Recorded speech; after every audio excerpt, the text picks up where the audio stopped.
Hello there, and welcome to this, our latest wellbeing video brought to you by Chartered Accountants Education Team and the Thrive team here at Chartered Accountants Ireland. You're very welcome to this. And the latest video that we're going to have today is brought to you by Dr. Johnny Bloomfield. Johnny is a health and performance specialist, specializing in sleep, exercise, and nutrition. He has a PhD in sports science and has previously worked with England Rugby in the role of sports scientist and with the English Premier League as a physical performance consultant. So, Johnny, we're delighted to have you here speaking again with our Chartered Accountants Ireland students. Lots to go through today, and I think the topic you're going to cover with us is managing our energy levels. So we can all empathize with that, and I, for one, and like everyone else, really interested in what you're going to take us through, Johnny.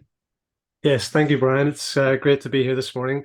Let's talk about managing energy. It's an important moment for many students who are facing a busy period. So managing energy is quite crucial to achieving academic success. But it's not solely down to the number of hours that you're going to dedicate to studying. It's equally, if not more, about how efficiently you manage your energy during those hours. And the most successful students understand that it's very important to maintain high energy levels so that you can enhance your focus, your concentration, your information retention during these study sessions, and then obviously your exam periods. So in this short presentation, I'm going to explore strategies that are going to help you manage your energy more effectively and ultimately lead to improved academic performance. Okay, but before I dive into any of these strategies, it's essential to understand that there's two primary types of energy that we're going to be thinking about today: physical and mental, and both support one another. Physical energy really pertains to your overall physical well-being, encompassing factors like Brian was saying: nutrition, sleep, exercise, hydration. And then we have mental energy, which refers to your cognitive stamina, including your ability to concentrate, problem solve, recover, and then retain important information. So today's presentation, it's all about 10 effective strategies that are going to help you better manage both your physical and mental energy.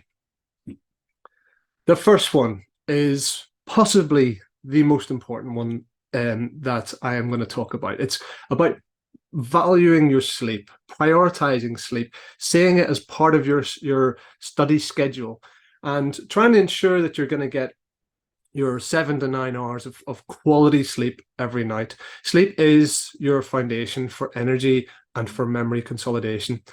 So one of the things that's most important about your sleep is having a key anchor point in terms of when you wake up. And you then got to keep that wake time consistent on 7 days of the week and throughout all the different weeks of your study period.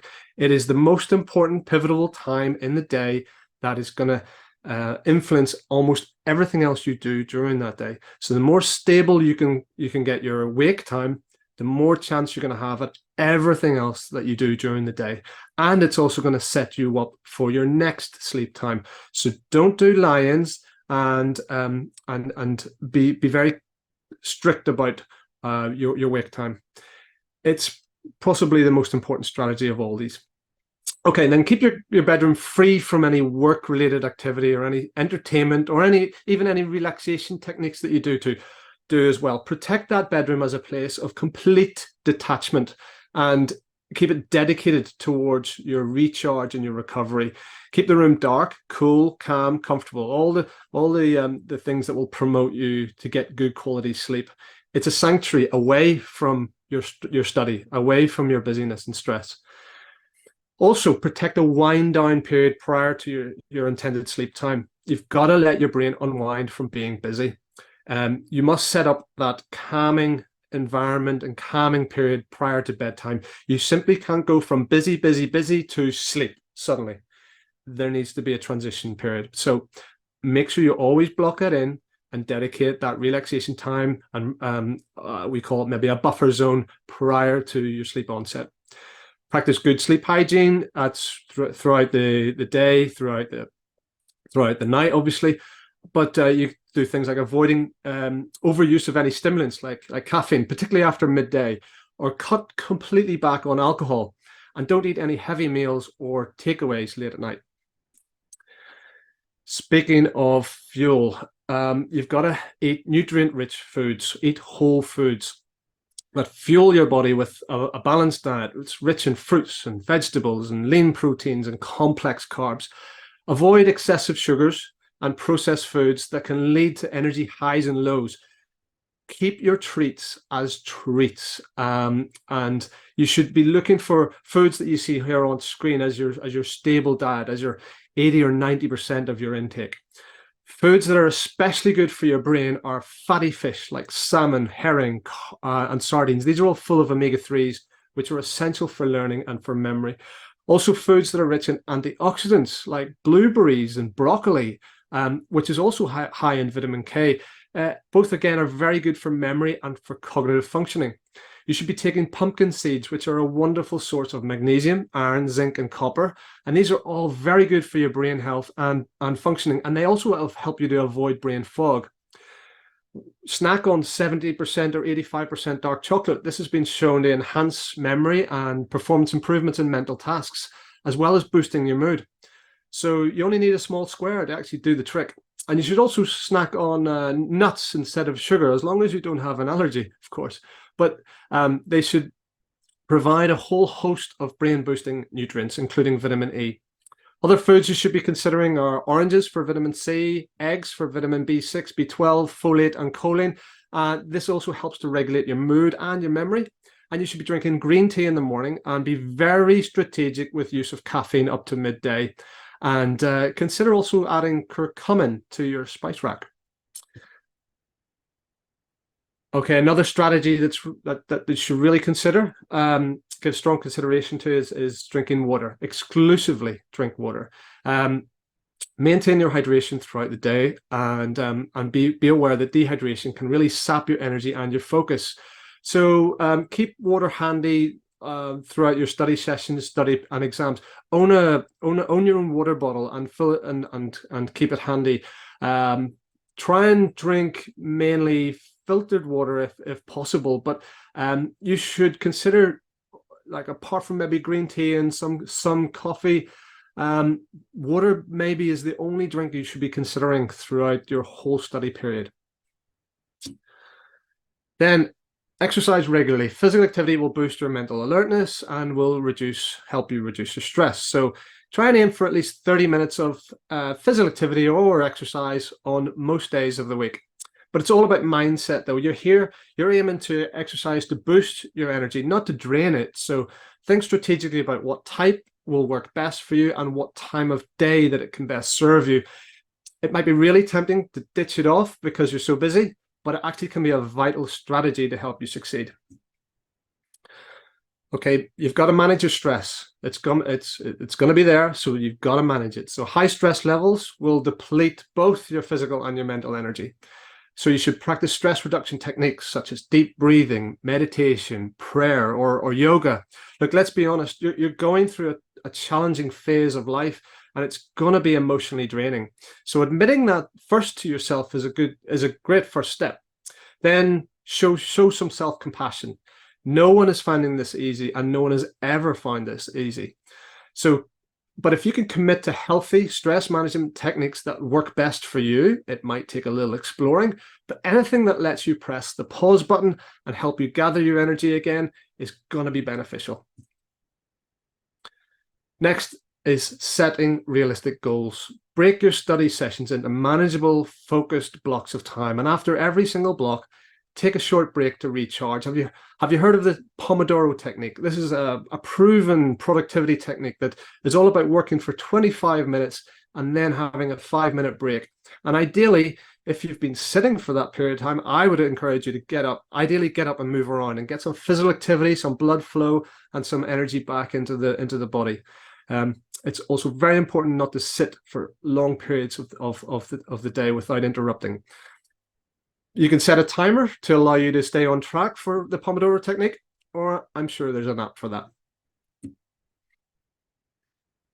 Number 7 is about staying organized. A clutter-free study environment and a well-organized study materials are going to help you reduce mental fatigue and help you to improve your focus. journaling is also another good habit to do. Journal your journey. What are you struggling with? What's going well? Where are your small victories? And you should try and document this as part of your study journey.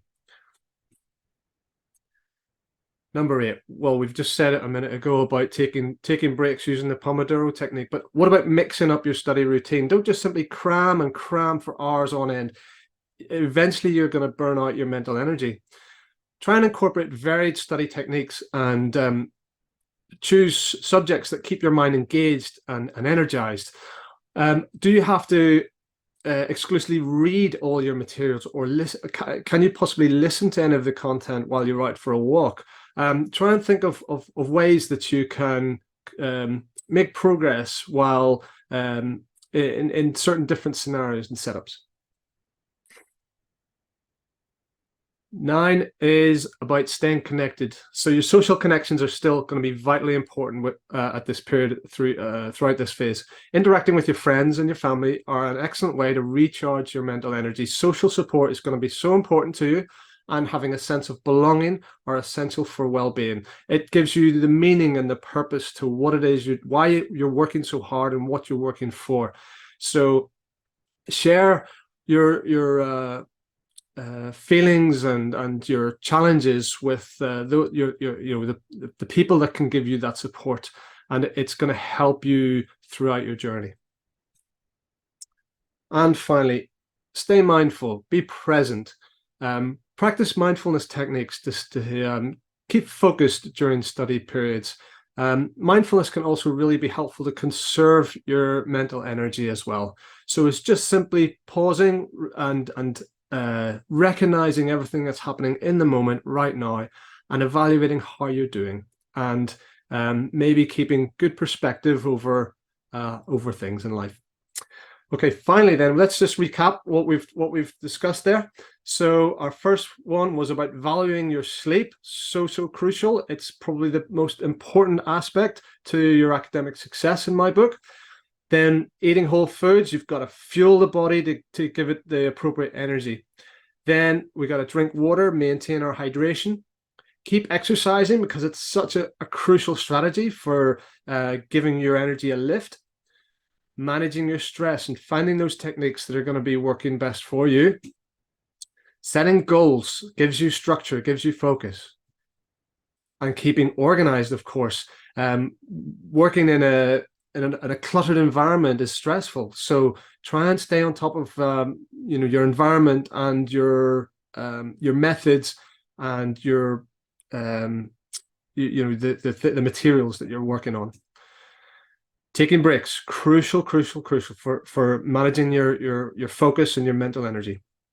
Staying connected, sharing your experience with others. We've said that's important, and just being present and mindful about everything that you're at, what you're going through, and staying in tune with your brain and with your body.